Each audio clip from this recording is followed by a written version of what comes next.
Hai, welcome back to my channel, Anthony Sarsono. Nah, teman-teman, hari ini kita kedatangan salah satu tamu juga yang luar biasa. Dia masih muda banget, tapi dia bisa membentuk sebuah disruption untuk industri di properti. Nah, ini menarik banget bagaimana dia bisa men-leverage agent-agent yang dulunya itu semuanya tuh konvensional, tapi tiba-tiba sekarang muncul agent-agent yang jauh lebih online, adapt sama teknologi juga. Nah, hari ini kita langsung ketemu foundernya langsung dan beliau juga yang membuat sebuah perusahaan hanya dalam 6 bulan memiliki omset 500 sampai 600 miliar ya. Iya betul. Oke.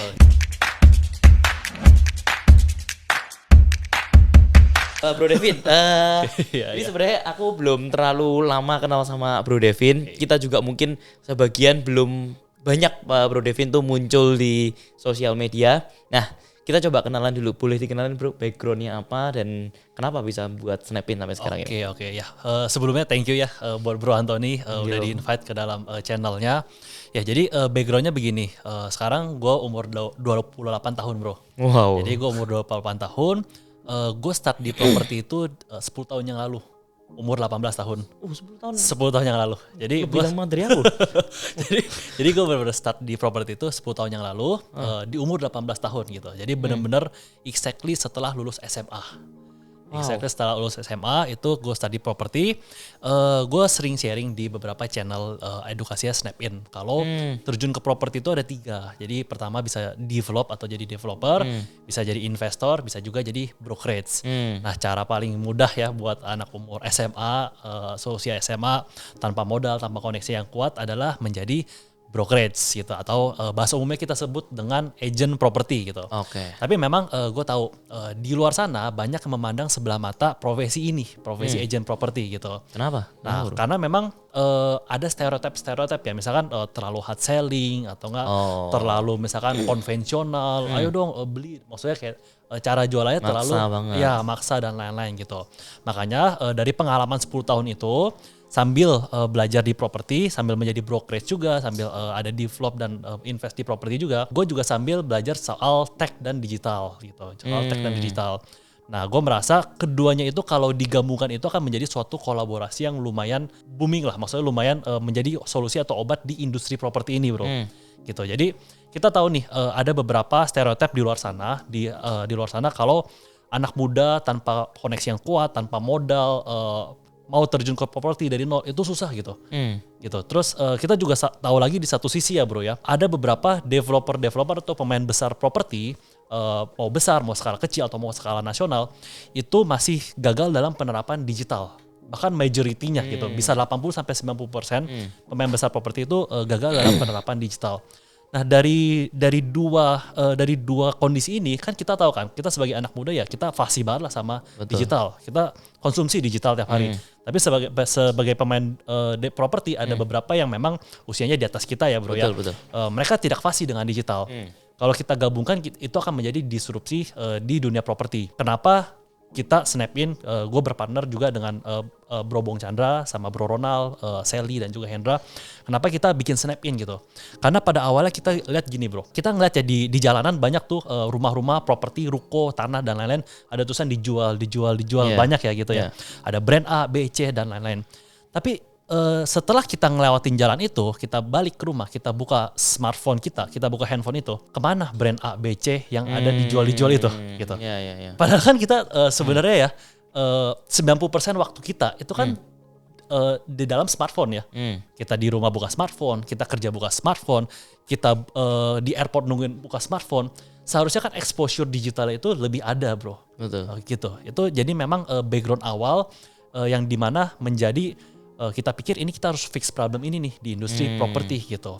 Dan memang penerapan dalam digital ke dalam properti memang nggak bisa langsung kayak sekedar kita foto, video, upload ads gitu ya. Ya Bro Anthony tahu sendiri ya. Iya.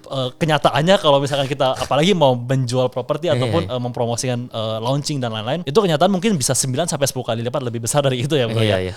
Nah makanya di sini Snapin itu akan menjadi obat atau solusi bagi para developer yang ingin mendapatkan exposure tambahan secara digital gitu.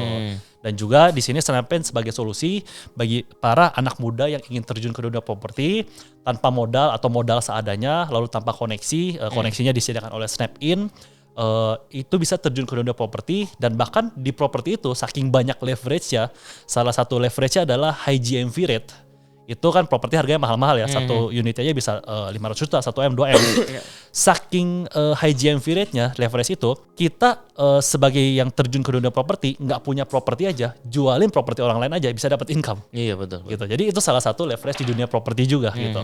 Jadi kita solve problem anak muda yang mau terjun ke dunia properti, ingin dapat percepatan income melalui brokerage atau realtor tadi. Menarik. Jadi buat teman-teman yang belum tahu Snapin itu sebenarnya dia agency tapi basisnya sekarang udah lebih adapt sama teknologi karena banyak banget semua video-video talent-talent yang dia buat gitu.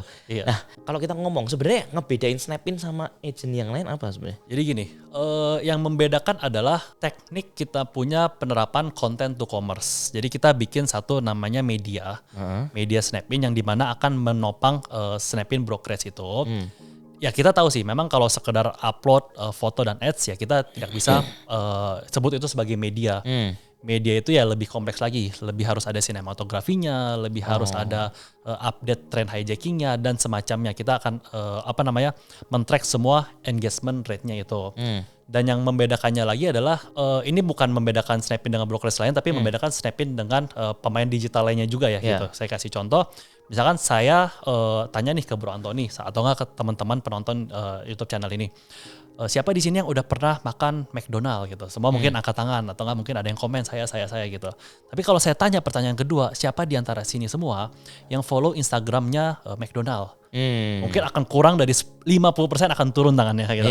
Gitu. Tapi di satu sisi kalau misalnya kita mau beli makanan atau cemilan atau secara online, kita pasti bukan pasti sih, majority akan follow dulu Instagramnya, lihat testimonialnya, terus takut nggak mau ditipu. Pasti kita nge-track dulu sosial media dari penjual makanan online itu. Nah maksud saya di sini adalah spesialis digital marketing, bukan berarti spesialis dari produknya. That's why kenapa ada beberapa pemain besar, developer besar itu gagal dalam penerapan digital ke dalam properti, itu karena mereka terlalu mempercayakan agency yang dimana mereka tidak mengetahui produk knowledge properti, tapi disuruh bikin message penjualan ke produk propertinya. Yang bikin message penjualan mana nggak ngerti bro soal properti. Mungkin dia bikin message penjualan, oh ternyata bulan Agustus lagi ada undian emas atau nggak apa. Ternyata yang lebih hot menjadi hot button di properti tersebut adalah cara bayar ya. Ternyata balloon payment lebih menarik yang bikin penjualan. Tapi branding agency-nya tidak tahu gitu. Jadi sekali lagi spesialis digital marketing bukan berarti spesialis produknya. Jadi makanya begitu kita tahu produk propertinya dan kita tahu tekniknya, kita gabungan itu ya akan menjadi solusi sih buat pemain properti gitu. Tapi gimana mereka aja nggak tahu gimana Snapin bisa tahu? Kalau mereka nggak ngerti cara memarketingkan atau mereka nggak ngerti hot button nih, tidak familiar dengan produknya itu bisa lebih mengerti untuk ini hot buttonnya gitu. Karena pengalaman di properti bro. Pengalaman di properti. Karena pengalaman di properti itu ya kita nggak bisa percepat ya, nggak bisa beli yang maksudnya nggak bisa kita, kalau misalkan saya ditanya nih, saya kan sempat beberapa dapat komen, bro rekomendasi buku yang bagus dong buat belajar properti di mana? Itu saya nggak bisa jawab bro, karena memang kita cari ya bro ya, kayak informasi soal properti, ilmu properti itu dikit gitu. Jadi memang pengalaman saya 10 tahun di properti, apalagi pengalaman 10 tahunnya di brokerage juga ya, jadi saya kita udah terbiasa juga dengan project A, B, C sampai ratusan project yang berbeda, kita udah terbiasa ya gitu. Jadi ini lokasi sini hot buttonnya sini, lokasi ini hot buttonnya sini gitu. Dan juga ada pengalaman partner saya yang lain, Bro Bong, Bro Ronald, Hendra, Sally, itu kan mereka juga sudah 13 sampai 14 tahun di properti ya gitu. Jadi kita mengerti akan hot buttonnya mereka gitu. Jadi dari situ sih bro, dari pengalamannya sih. Sebenarnya kapan sih mulai sadar, oh ini kayaknya harus buat menggabungkan media ini? Kan tadi kan seperti yang dibilang kan, memang kita 90% adapt sama HP gitu kan. Tapi apakah yang beli itu memang orang-orang yang adapt HP itu? Apa jangan-jangan yang sebenarnya memang industrinya tetap lebih ke orang tua yang beli atau gimana? Apakah jangan-jangan kita adapt ke HP pun tapi tetap mereka tahu tapi nggak bisa beli gitu. Oh, Sedangkan yang iya, dijalankan iya, mungkin iya. memang udah orang-orang yang sudah lebih Iya, tua, iya, memang yang iya. udah punya uang gitu loh. Oke. Ya, jadi ini bicara soal target market ya, Bro. Iya, Ya. iya. Target market. Sosial media kita sekarang memang target marketnya sudah mulai bergeser ya, Bro ya. Mungkin di 2 atau 3 tahun lalu ya, mungkin Bro Antoni juga udah sadar ya. Jadi 2 atau 3 tahun lalu mungkin kita tahu sosial media kita, apalagi terlebih misalkan TikTok. Isinya mungkin yang stereotipnya adalah anak yang masih kecil, isinya cuma hanya dansa-dansa saja gitu kan. Tapi sekarang kemarin gue juga meeting sama orang TikTok juga, Bro. Jadi dia kasih data kalau ternyata sudah lebih dari 70% pengguna user TikToknya itu adalah orang yang sudah bekerja. Iya, iya, iya. Ya kan, jadi Iya, iya. Bro Antoni juga dapat Iya, datanya benar, pasti. Jadi adalah yang sudah bekerja, jadi itu sudah sangat menjadi target marketnya kita gitu. Dan itu pun juga masih adalah benchmarknya dari TikTok. Belum lagi Instagram, Facebook, YouTube itu penggunanya usernya angka usianya makin tinggi juga, Bro. Jadi sebenarnya untuk target market sosial media sendiri yang tadi Bro Antoni sudah sebutkan achievement kita kan 500 miliar dalam 6 bulan. Itu 90%-nya itu dari sosial media, Bro. Wow. 90%-nya dari sosial media gitu. Set 10%-nya ya mungkin buyer get buyer, database pribadi brokerage agent Snap-in dan lain-lain gitu. Jadi 90% itu dari sosial media dan memang kita mempercepat kita punya growth memang itu dari sosial media karena banyak sih saya mengakui brokerage atau bangun kantor agent itu entry level itu ya memang nggak susah gitu, gampang. Jadi semua orang bisa sewa ruko, buka kantor agent dan lain-lain. Tapi bagaimana cara mempercepatnya gitu? Kita mempercepatnya itu dengan media di sosial media kita, Bro. Ya, menarik ini. Jadi kalau misalkan kita ngomongin yang terbanyak ternyata adalah dari konten-konten ya. Betul. Bukan dari yang itu. Nah, itu range harganya berapa? Range harga ya, range harga kita variasi yang kita jual, yang di bawah 1M ada, yang 1 sampai 5M ada, bahkan yang seperti saya sebut nama project yang terkenal ya, Lindon, Laurer yang dibeli sama Bro Bong Chandra, dibeli sama Raffi Ahmad dan lain-lain, yang harganya sampai 20 sampai 30M itu juga kita ada, Bro.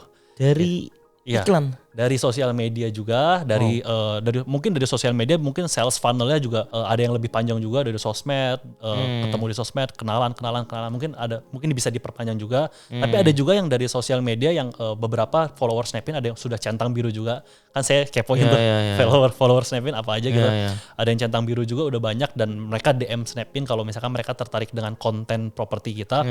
Nah, itu kan salah satu target market kita juga tuh, Bro. Nah, itu range harga properti kita variasi sih, Bro. Di bawah 1M sampai di atas 10M juga ada. Tapi memang saya sempat research untuk target market atau market cap yang rumah di bawah 1M itu pasti jauh lebih banyak dibanding yang target market rumah di atas 10M gitu. Bahkan mungkin bisa didominasi sampai sekitar 80% user Instagram itu target marketnya masih rumah di bawah 1 sampai 1,5M gitu. Oh iya. Betul. Jadi kalau untuk 2M, 5M ke atas kita bisa juga dapat lewat sosial media, tapi perlu effort lebih, Bro.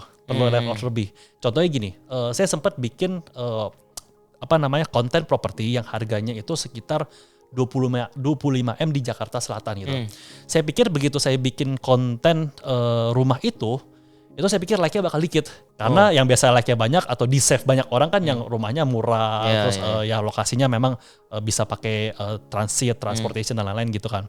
Tapi begitu saya post ini 25M dan itu rumahnya secondary, Bro, bukan primary.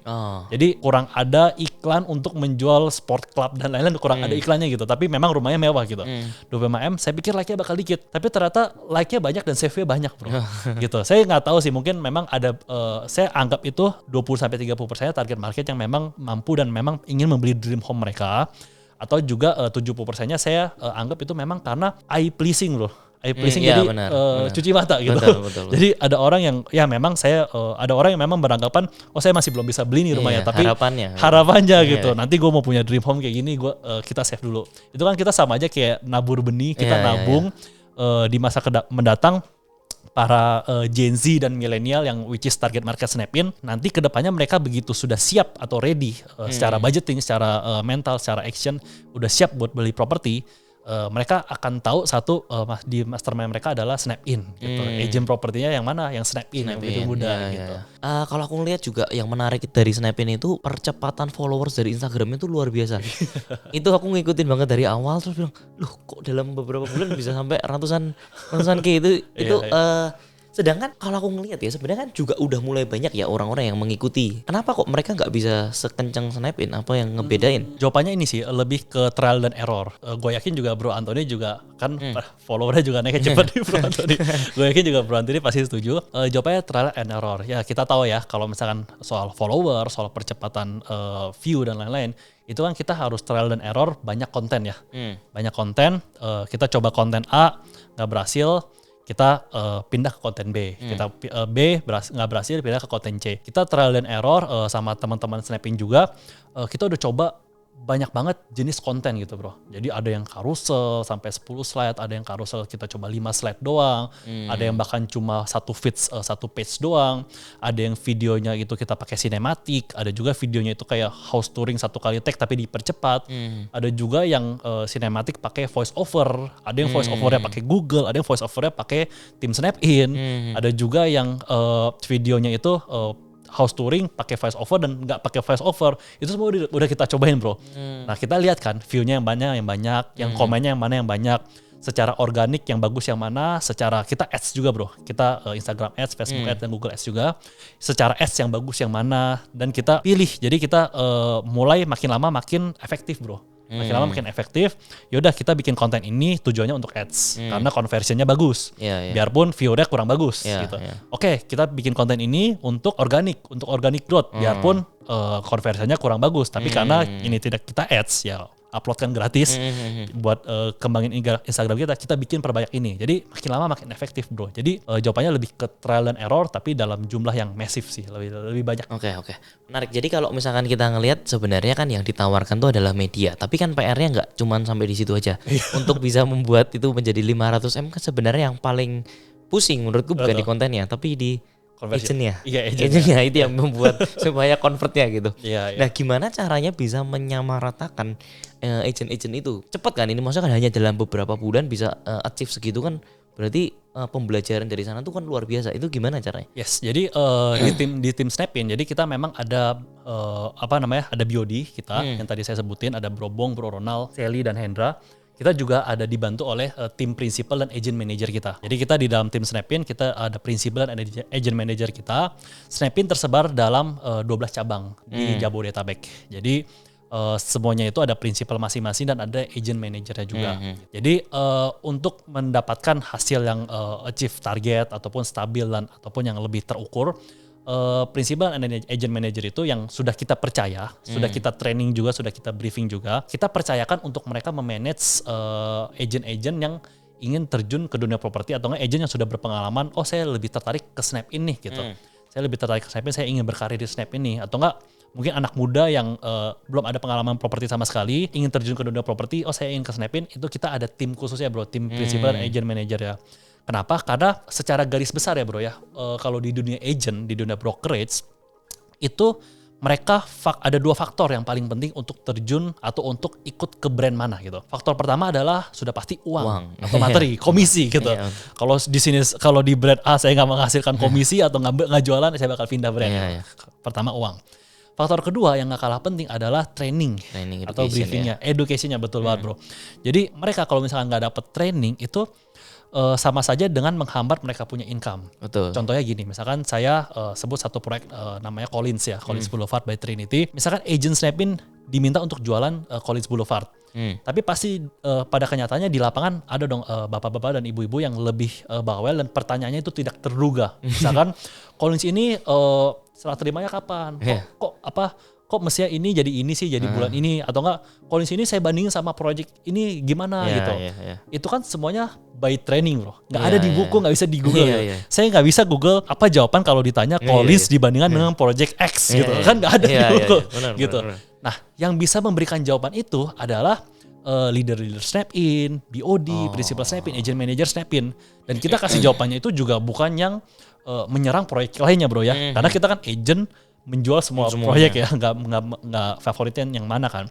Tapi kita jawabinnya itu ya dengan membandingkan dan biarkan customer akan diarahkan, tapi secara secara damai, secara halus bro gitu. Jadi jawaban-jawaban itulah yang penting bro gitu.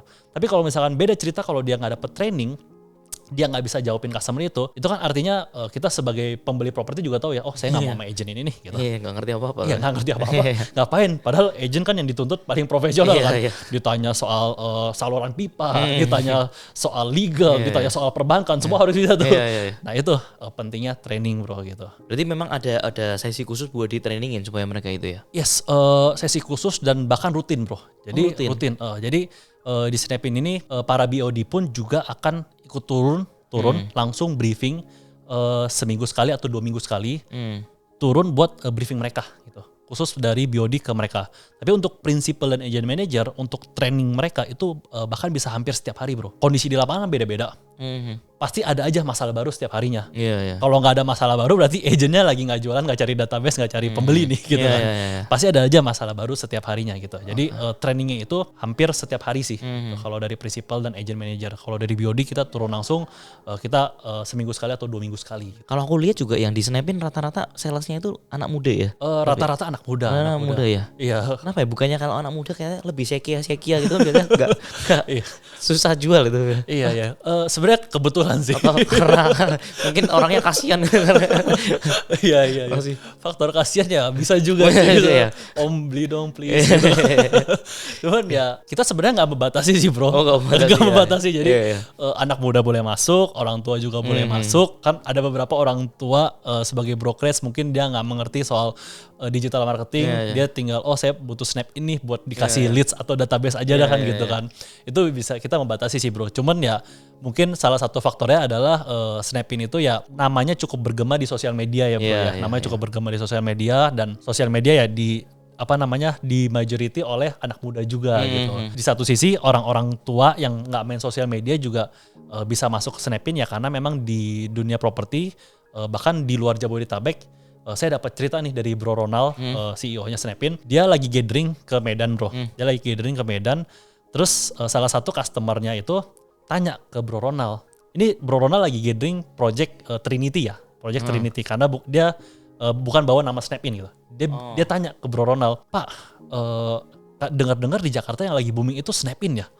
Gitu. Saya pas dengar cerita itu sama Brobong, pas dengar cerita itu kita kaget gitu. Ternyata di dunia properti, ternyata nama Snapin itu juga udah lumayan bergema gitu. Ya.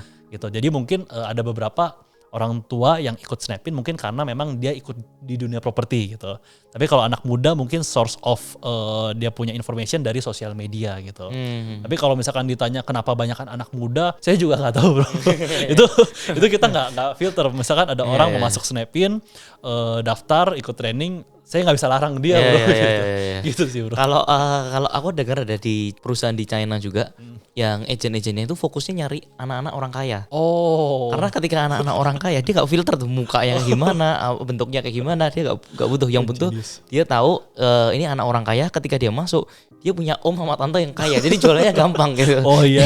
Itu cara jenius sih. Itu cara jenius. Cara filternya jadi lebih ke kaya atau enggaknya. Iya. Kita background checking mereka. Background checking mereka. Bagus juga sih. Betul. Bagus juga sih. Itu boleh kita tiru tuh. Bagus. Tentang Snapin ini sebenarnya gimana sih caranya supaya kedepannya tetap bisa konsisten, karena kan ini industri juga berubah terus ya. Kita nggak ngerti ya kalau misalkan nanti TikTok nggak ada apa segala macam. Sebenarnya yang core value-nya dari si Snapin ini sebenarnya apa sih? Satu core value-nya itu adalah ekosistem bro. Jadi kita memang ada prestasi yang bisa dibanggakan oleh Snapin. Kalau misalkan kita reach followers sekian, viewers sekian, viral dan semacamnya itu kita bisa banggakan. Cuman number still number bro.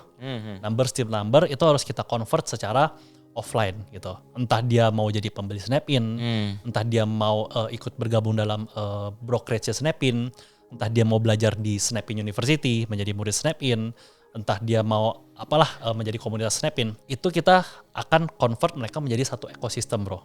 Jadi gini, Snapin sekarang sudah punya ekosistem grup developer 75 developer top developer di Indonesia. Saya lihat Bro Antoni juga ada di dalamnya. Nah itu pun akan kita gabungkan, kolaborasikan dengan komunitas anak mudanya Snapin gitu.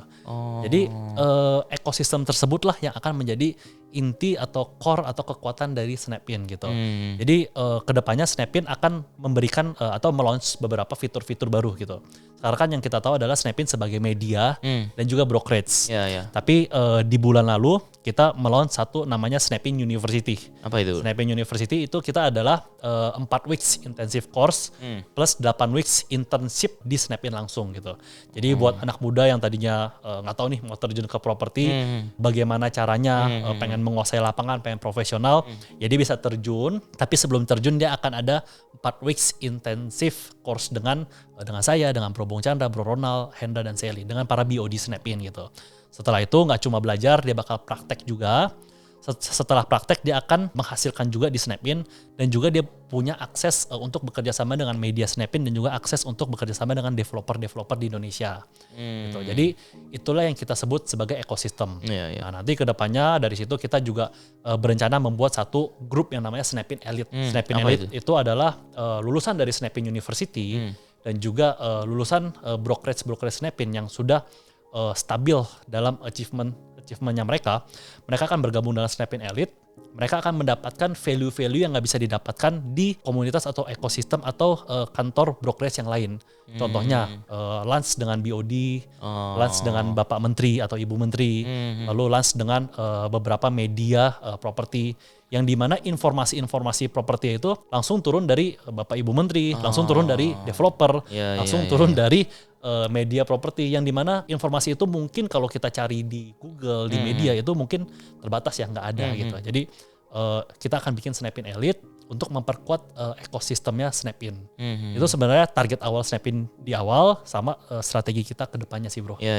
Ini yang menurutku nggak dipunya yang lain sih. Dia bentuknya tuh ke ekosistemnya. Ekosistem. Jadi walaupun nanti medianya bermasalah atau gimana pun masih ada yang lain-lainnya di dalamnya gitu. Betul. Kita masih punya ekosistem, masih ada background dengan developers, masih ada punya kenalan dan semacamnya lah gitu. Oke. Bro Devin, ini satu pertanyaan terakhir. Kira-kira pesan-pesan buat teman-teman yang nonton, kebanyakan juga teman-teman itu masih milenial juga. Kira-kira ada pesan gak buat mereka semua? Pesannya ada sih, Bro. Ada sih, Bro. Ya. Jadi sekali lagi gue seneng banget dengan podcast properti seperti ini, real estate, karena memang untuk seumuran gue dengan Bro Anthony ya, itu kalau misalnya kita tanya beberapa orang yang mengerti properti mungkin bisa dihitung kurang dari jari kita gitu. Betul. Sangat sedikit banget gitu. Jadi buat teman-teman yang menonton podcast ini, buat yang mau terjun ke dunia properti itu nggak semenyeramkan itu kok. Properti itu tidak seperti stereotip di luar sana. Tidak harus punya modal besar. Even bukan menjadi brokerage, even mau menjadi investor. Karena banyak stereotip di luar sana ya, Bro ya. Pengen punya properti 1M dipikir harus punya uang 1M. Harus bayar cash. Padahal kenyataannya siapa yang membeli properti cash dengan 1M? Iya. Ada tapi sangat sedikit gitu. Jadi banyak leverage properti yang memudahkan kita untuk terjun ke dunia properti. Jadi pesan saya untuk para penonton di sini, buat anak muda, galilah banyak informasi soal properti.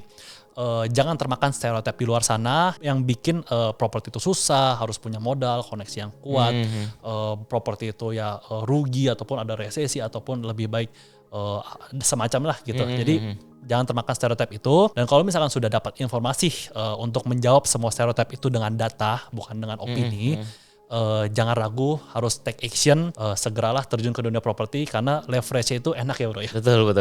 Justru itu yang membuat properti jauh lebih menguntungkan gitu. Menguntungkan, betul. Itu sih. Oke, thank you Bro Devin buat podcastnya hari ini. Semoga teman-teman yang nonton juga bermanfaat juga, dan teman-teman bisa share video-video ini jika ini bermanfaat buat kalian semua. Thank you for watching. Dadah. Thank you, bye-bye. Thank you.